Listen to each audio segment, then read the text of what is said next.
Welcome back to Tux Traveler. Well, today I want to do just a really brief discussion on having some contingency plans, and hopefully this one turns out. This is the second time I'm cutting this video today. I have a nice new driver's mount, but the microphone I was using was really bad. It's like expensive microphone. It sounds like crap on every device I put it onto. Hopefully this one sounds a little bit better. We'll see, and as long as this one's not at least peaking and sounding all bad, we'll go ahead and post it, and if it doesn't sound perfectly good, whatever. Well, this is kind of a preview attraction of some of the coming videos. I'm going to release this one today, but I'm going to have probably about a week's worth of videos leading up to this one here. So I won't tell you where I'm at quite yet. You'll just have to wait and see.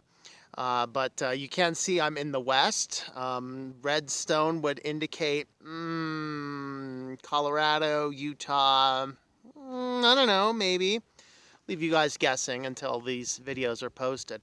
But I want to talk about contingency plans because there's contingencies you might need that are emergencies, and there's contingencies you may need that are like conveniences.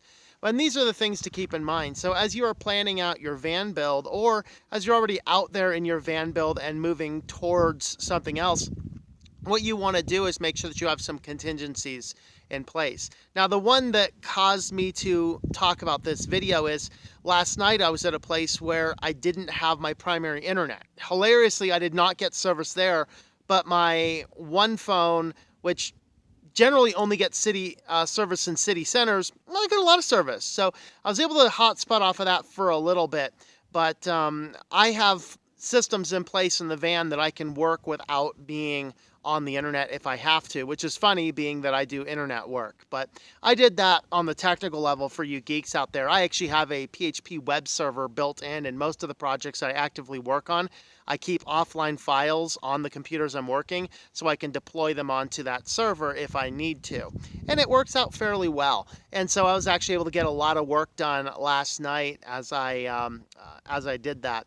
So I was able to get that done, and then of course entertainment. I have hundreds of movies in my onboard file system, and all sorts of things. So really it worked out well. But I kind of want to talk more about some other contingencies. And while we do that, I'm going to show you the view from my office. Of course, that side door was open most of the day, and that side view is my office is kind of right behind it. So I was texting friends and being like, yeah, I have a really bad view from my office. So this is kind of what I was looking out the window there. So, but the emergency contingencies, think about your heat. Now, I have an onboard diesel heater. The thing is new. It's not likely to die, but there are moving components. We could run out of diesel fuel. I generally keep it over half full, so I'm probably not likely to happen. We also, I could have a fuel pump that goes bad. There's all these different elements that could cause that to stop working. Also, it does require heat, like electricity, to blow the fan, and electricity for heating up the glow plug when it's not already warm. Of course, once it's warm, the heater keeps itself warm. So that's the case. So it would be wise to have on board like a propane buddy. Not the best advisable thing for doing heat in general. They can produce carbon monoxide, so you have to have a way to filter that out and to check for it. I do have carbon monoxide detectors, so I'm good there. Also, you want to make sure that you realize that they will produce water. Those combust and release the combustion into the chamber where you're at. So they will produce some moisture. And so if you're in a place where humidity is going to be a problem, that would be an issue. Now, I'm out west right now. That's kind of your slight hint. And so where I'm at, humidity is not much of a problem. So I'm not all that worried about it. But you have to make sure you have those contingencies. What about water?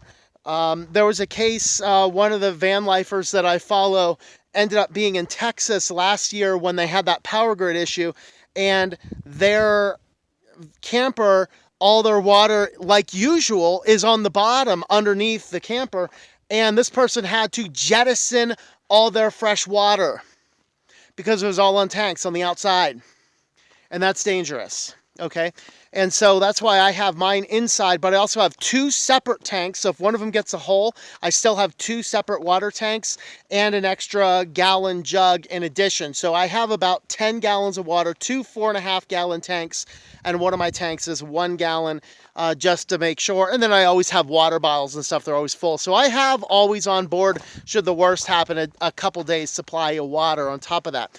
Make sure you have those type of contingencies. But what if you have to pull water out of a stream? Do you have a filter? That is an important thing to get. And they're, you know, 30, 40 bucks, but it can save you if you have to. So those are some of those things to think about. And there's many more contingencies out there. What if you get stuck? Do you have a tow cable, a winch? Those are more expensive.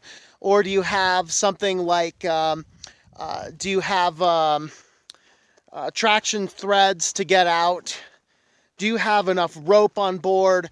All of these are things that you think about. The next thing, what if you get stuck and stranded somewhere and you have to wait and you're kind of out there? Do you have enough food on board? So I personally like making fresh food, but I do also keep a lot of not so fresh food on board just in case. So right now I'm actually experimenting with like 50 cents. It's not quite ramen noodles, but kind of like a modern version of the old cup of soup, if you remember those. And so I tried my first one last night. It was pretty good, and I'm going to have one now as well. And those are, I kept the wrapper out so you guys can see them. I think these are like 50 cents or something. There you are. So this one's a naked pad thai style ramen noodles. Had a hot and spicy yesterday. And you put it in 1 cup of water. So I needed to make some coffee. I'm about ready to jump on the road. So I just used my coffee cup here. I boiled 1 extra cup of water, poured 1 cup in here in my coffee cup really.